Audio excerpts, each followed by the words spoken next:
Hi, thank you for joining the Center for Justice and Law Spotlight Conversation series, where we talk about topics of health, justice, and law and guests. I'm Brenda, and I am a student coordinator for the CJL at Hammer University. This is our third Spotlight Conversation around the topic of immigrant and refugee health. Our conversation today will be with Camila. Thank you for joining us. Oh, thank you for inviting me. I'm very excited to be here with you guys today. So I just wanted to say thank you so much for joining us today. I asked you to join me because with all the work that you've been doing with clues and everything, so you're inspiring me for just helping and including the community to raise like agency, where I read in your bio, which was like, oh wow, I didn't even know. But can you tell us about like what you work and what you do for your community? Of course. Thank you, Brenda. Those words mean a lot to me. So, I am an advocacy and community building project manager. I work at a nonprofit. And basically, what I do is I work closely with community and help navigate the systems of how do we advocate in different levels. So it may be how do I, stand up for my rights as a parent in a school, or how do I, fill out a form to be registered to vote? How do I prepare a plan with recommendations to submit to a school district about, parents wanting to be more involved in their children's education? So like you said, taking agency. So a lot of work with community, by community, and always making sure that we are not telling people what to do, but really listening and making sure that we are providing accessible services for everyone to enjoy and be able to access. Oh wow. Oh, thank you um so one of the questions that I have is like, how does your work or you as an individual connect to our this year's theme, immigrant and refugee health?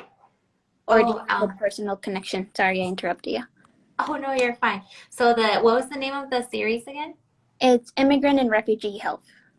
Yes, so I believe that a lot of the work that I'm doing does go hand in hand with this series, because right now, sometimes when we talk about immigrants or people who might have different statuses in this country, we think that we may not have rights, but we do. We have civil rights. There are rights that the state can protect. There are rights at like a global level.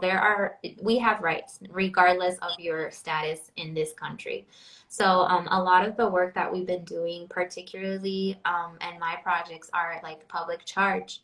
What does public charge look like when you're applying for public benefits? Sometimes, and also with workers' rights, like some people work and thinking that because of their immigration status, they can't claim, payment, or maybe they had an accident at work. Those kind of things are very important we always have to make sure that our basic human rights are always protected, and that we know where to go to, what are the resources, what are the laws that protect us. So I think that just knowing our rights is a lot of the work that I do. We put together Facebook Lives, like what we're doing right now with you, Brenda, and we'll do meetups in person with food, and just making sure that people have access to the education, to knowing, being aware of what they have the power to do. Yes. I actually like sort of relate to that as well, because with like my status and everything, I didn't know that I had a voice, and I'm able to advocate for something that I actually believed in. I thought like maybe, oh, because like I'm not a citizen here, like, oh, I'm not able to do that. And I was just like, oh, I'm probably not, but actually learning and knowing that I can advocate for something, I was just like, oh wow, I didn't even know like I could actually do something with my community. Not talking about like community and everything. How can we like support you to elevate like what you do? Oh, that's a great question. So I think that a lot of youth, and thank you for sharing your story, Brenda. I think a lot of youth, y'all are just, this generation is so, making the noise, being heard, disturbing the status quo, like all of the great like activism that has been going on. I think that youth today really hold so much power in the change that is to come and what is going on right now. So I think that one of the ways to support the work that I do and other, there's a lot of community organizers and nonprofits and coalitions and groups that are really working in advocacy at different levels.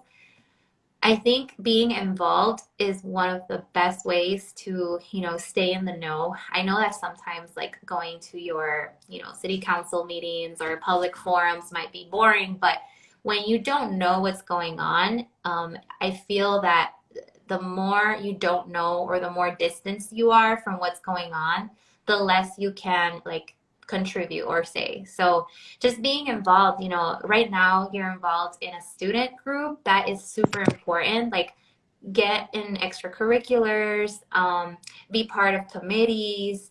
If you're able to, if you're into this like advocacy and policy world, if you're able to job shadow someone in those type of industries, do it. And most importantly, network and make those connections.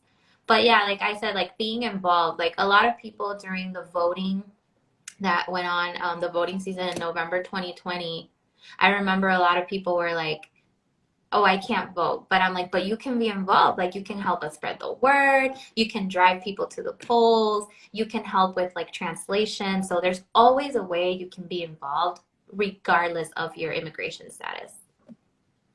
Yes. So a question that I have for a person that doesn't really know how to like get involved or how to do like a bit of research, like what advice would you give them to like understand and learn that they can do something in the community or advocate for something? That's another great question. I think for me, and this is personal advice, it is very hard to sometimes like navigate those government websites or like read all this policy language. And maybe some people think that advocacy only exists in the policy level, which it can exist anywhere. It can exist in your schools, at your church, at your dance company, wherever it is, you can advocate for issues that are important to your community. So I think the most important thing is being part of a group. Once you're in a group with like-minded individuals or maybe like students or a group outside of school that are working together to advance certain topics, that really helps you understand a little bit, and it's not like all on you. So like they'll bring research, they'll bring speakers, or as a group, I think there's something that we say in Spanish that is like, si quieres llegar a tu meta, puedes ir solo, pero si quieres llegar súper lejos, llega con muchas personas. So when you're in a group with like your network, people who want to see you succeed, I think that's the best way you can get through all those research and get groups. And just, I think right now, Facebook groups are very important. Like sometimes I'm in a Facebook group and they say, oh, tomorrow there's going to be this event and we're going to support, single parents at schools or something. And I get a lot of my information through online platforms. Yeah, definitely. I feel like social media now has definitely helped with advocating and learning more about what's going on. And it's definitely like, oh, it's not like, oh, we're just using social media for like looking at things. Like it's actually helping to advocate and do something for the community. Another question that I have is like, what is, because I know that you work at Clues, what is Clues doing right now to in this sort of time? So at Clues, we have just so many services, programming that goes on. So I can't speak on everything that we do because I represent just a small team within a department. But we do have a lot of support services, so a lot of work addressing the issues that have come up with COVID-19. So homelessness, unemployment, any cases of domestic violence. Clues is a great place to go for those kind of services. But we also have a catalog of workforce programs. So like if you're wanting to take, your job to the next level or start a career track, it's a great place to go. So I know that right now they have a lot of youth programming for high schoolers and college students or people who might not be in school but are looking into broadening their career paths. And so in my area, we do a lot of leadership development. So empowering folks, making sure that they're connected to the right people, to the right systems, to the right networks and resources. So right now we have, it's called Community Voices. So it's a cohort that I lead, and I will send information your way, Brenda. So whoever is interested in signing up, I believe we have one coming up in March. You can be involved and help us create kind of like a package of recommendations that we then submit to local representatives in Minnesota. So there's so much that's going on at Clues. We have a program called Youth in Action, which is a youth program for high schoolers. We have another program called Avanzando Through College, which is a college program for Latinx students. So, oh my God, this interview would have to go on for like 2 hours for me to say, but I will definitely connect you with our programming leaders. And also, Clues has a Instagram page. So go ahead and follow them. I believe it's Clues Official is the name of the Instagram. But yeah, totally. I love what I do, but also what I do is not just within my job at Clues. I think a lot of what I do outside of Clues, I run a networking group called Luna. So it's Latinas United Network Agency. And what we do is we try to put together as many trainings as possible about professional development that are free of cost. So we'll have like meetings online, and we love to network because the more you connect with people, like the more opportunities that se te llegan. So that's something I think that just being very community oriented and centered is kind of what I do, regardless if I'm at my job or not. Definitely. Thank you for sharing all those resources. And I was part of Advocacy. You were. Oh, sorry, I don't know what happened. Yeah, it was because it was here at Hamlin, and it definitely helped with like getting used to my first year in college. For another question will be, it's like you as a individual, how does sorry, I'm still thinking, like as a like helping the community, everything, what do you think it's like your most greatest like achievement or something that you have done in the community? They're really nice to know. So there, I think, being from the community, in the community, I think one of the best things that I've been able to experience is like working for my community, like Latinx members of Minnesota, because I was brought up with my community, you and I, Latinas, and just being able to give back to my community is one of like the greatest assets of choosing this career. But also when I can see that people, after they go through like a program or they connect with a certain individual, and then when I see them like sharing that with someone else, like teaching them how to do it, I feel that that's where like I get the most excitement. Like, oh my gosh, like they're empowering other people. They're sharing whatever they learned with their abuelitos, with their tios, and the information, the education is spreading, and that is making us hold a lot of power as community. And just when I see that happening, it's like the best feeling ever. Really? Yeah, I can definitely agree. So if we could, like, what's like your call to action for our audience today? So the call for action, I do want to give a shout out to an event that I'm having. So We are organizing the youth conference coming up this fall, and we will be having some listening sessions to get some feedback from all of you to let us know what kind of content, what kind of speakers, what are you expecting from this conference. So I will send the information to Brenda, and it will be next week. Also, every person who hops on this listening session will be getting a $20 gift card, and we will be raffling a computer. I believe it's a Chromebook, so look out for that.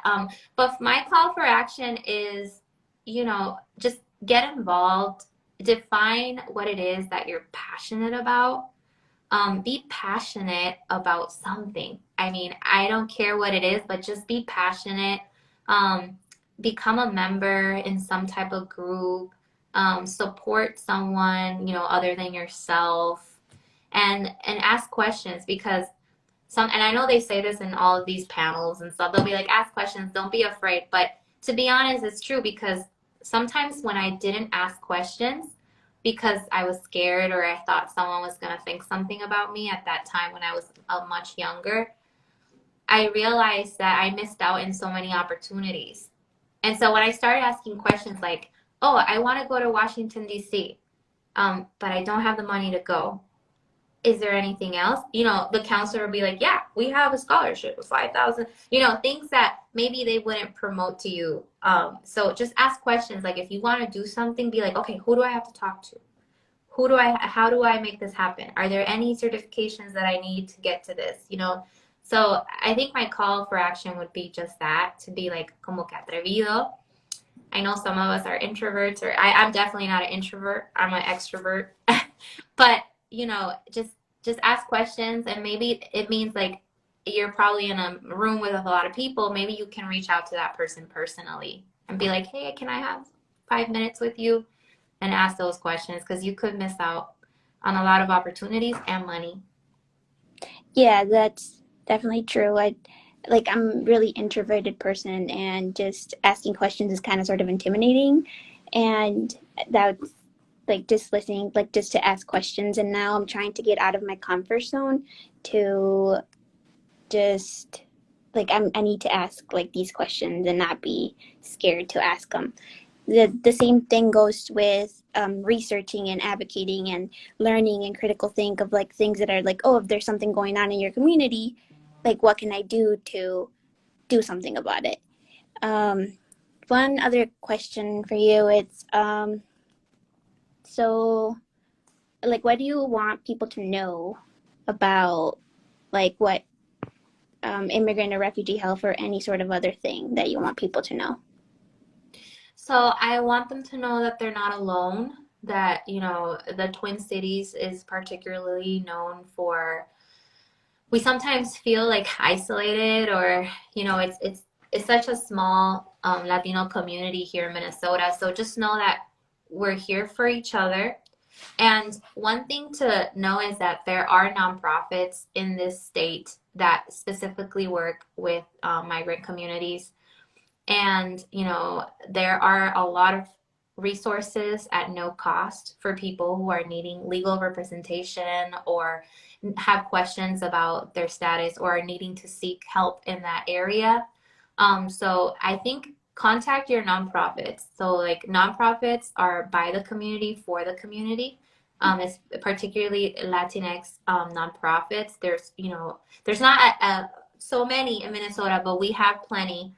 And they have connections, and they are your advocates. They're there to support you through the process, but they're also there to make sure that you know how to navigate that system, and we're vouching for you. So I think that's one thing that I would always recommend people, because sometimes people, for let's say financial advice, they'll go to a financial advisor and they'll have to pay that person, right? But I'm like, when you have to pay for a service, be careful. I think when you go to a nonprofit, they're not gonna cobrarte dinero. They're not gonna charge you, and they're really gonna, they're gonna give you the best advice, because they want to see you in a better situation. So if you ask like a nonprofit who deals with financial education, they're not going to make money off of your business. You know, they're there for your best interest. They want you to have a financial healthy journey. So like making sure you consult with a nonprofit first, and they could be like, oh, hey, we work with these banks or we work with these lawyers. They have a very trustworthy network that I think for me, I wish I would have done that before. Like I stumbled upon different people and I didn't know that these amazing nonprofits were here to support me and my family. So I think that would be a good start. And another thing too, like don't come and volunteer with us. Like there's internships. There are paid internships as well. There are entry level opportunities for those who are new in the social services environment. You can come work with us. Um, and I would say to something that I wish I would have known earlier is to have a mentor. So to have someone that you can go to for these questions, and you know, someone who really wants to see you grow both personally and professionally. So finding a mentor, and I think that right now people like my age or maybe older or younger, depending on what career they are, like let's say Brenda, you're like, I want to have a mentor who is in policy or advocacy. Like I can connect you with someone. So I think finding a mentor is very important at an early stage in your life, especially in college. And definitely using your network to find that mentor. Yes. No, Yes. hit me up. I will connect you and your group to very helpful professionals who really want to see all of you succeed. Yes, and I just want to say thank you so much for joining us for this conversation and giving us all the resources and just being here with us. Oh, thank you. It was an honor. And I can't wait to see the next speakers. And thank you so much for including me in this series. Thank you, Brenda. Thank you. Ciao. So be sure to follow us on Instagram and Facebook and tune in for an upcoming event this Friday. And you'll find the registration information in our social media. So thank you for tuning in.